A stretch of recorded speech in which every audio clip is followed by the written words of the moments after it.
बहुत समय पहले की बात है। एक छोटे से गांव में जानवी नाम की लड़की रहती थी। उसके पिताजी एक छोटे किसान है और माँ एक गृहिणी है जिनका स्वास्थ्य खराब रहता था। जानवी ही अपनी माँ की देखभाल और खेत में काम करती है। जानवी बहुत सुंदर और दयालु थी। लड़की के पापा फूलों की खेती करते थे। जानवी की माँ दिल की रोगी थी। जानवी ही उनकी देखरेख करती और खेत पर पापा का हाथ बांटती। एक दिन जब जानवी अपने खेत से फूल तोड़ रही तभी उसे एक बहुत मधुर संगीत और गाने के आवाज सुनाई दी। पहले तो जानवी ने ध्यान नहीं दिया, पर जब वह संगीत में मदहोश होने लगी तब उससे रहा नहीं गया। जहां से गाने की आवाज आ रही थी जानवी उसी ओर चल दी।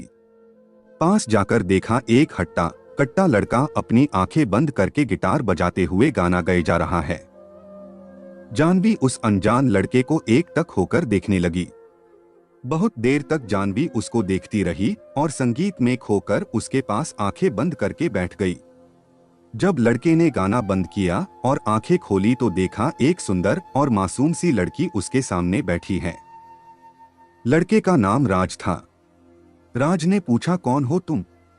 जानवी एकदम से चौंक गई और कुछ न बोल पाई। धीरे धीरे दोनों ने बात करना शुरू किया। जानवी ने राज के गाने की तारीफ की और राज ने उसकी सुंदरता की। राज पड़ोस के ही गांव का लड़का था जिसको संगीत में बहुत रुचि थी, पर घर वालों के कहने पर वह शहर में पढ़ाई करने गया था और नौकरी न मिलने की वजह से गांव वापस आया था।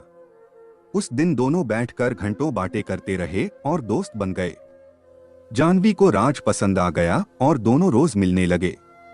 बहुत कम समय में दोनों एक दूसरे के प्यार में पड़ गए। जानवी को अपनी किस्मत में पाकर राज खुश रहने लगा, पर उसकी यह खुशी ज्यादा दिन की नहीं थी।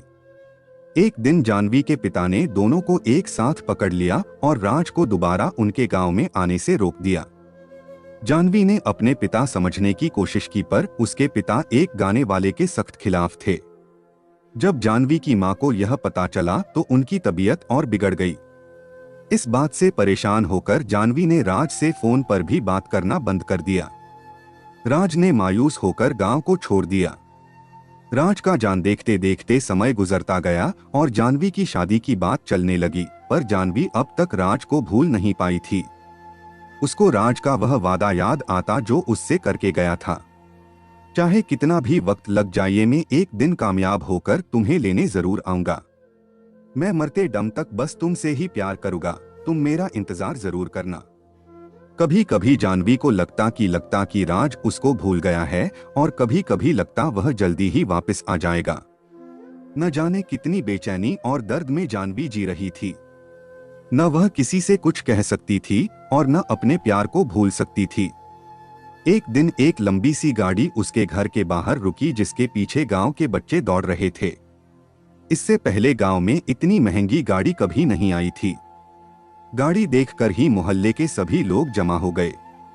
आराम से घर के गेट खोलते हुए जैसे ही राज अंदर पहुंचा, जानवी ने देखते ही उसे दौड़कर गले लगा लिया। जानवी की अंदर लेटी थी। राज और जानवी दोनों गले लगकर रोने लगे। दोनों एक दूसरे के प्यार को महसूस कर रहे थे। दोनों के मन से सारी शंकाएं दूर हो गई और दोनों का प्यार वक्त के साथ बढ़ता गया। जानवी के पापा से राज ने उसका हाथ मांगा और जानवी की मां का इलाज बड़े शहर में कराने का वादा किया। राज शहर में बड़ा गाने वाला बन गया था। उसके गाने टीवी पर आने लगे थे। आज उसके के पास वह सब कुछ था जिसको जानवी के पिता ने कभी देखा तक न था। उसके पास शहर में कई बंगले और कारें थी। जानवी के पिता इस बार राज को मना नहीं कर पाए और दोनों के प्यार को देखकर झुक गए और दोनों की शादी धूमधाम से करा दी। जनी और राज ने अपना पूरा जीवन खुशी खुशी बिताया और जब वह शहर से बोर हो जाते तब वही उस खेत के पास आते जहां वह पहली बार मिले थे। राज गाना गाता और जानवी उसकी बाहों में संगीत का आनंद लेती। दोनों ने धरती पर ही स्वर्ग का आनंद लिया। दोस्तों, आपको हमारी यह कहानी कैसी लगी हमें कमेंट करके जरूर बताएं। धन्यवाद।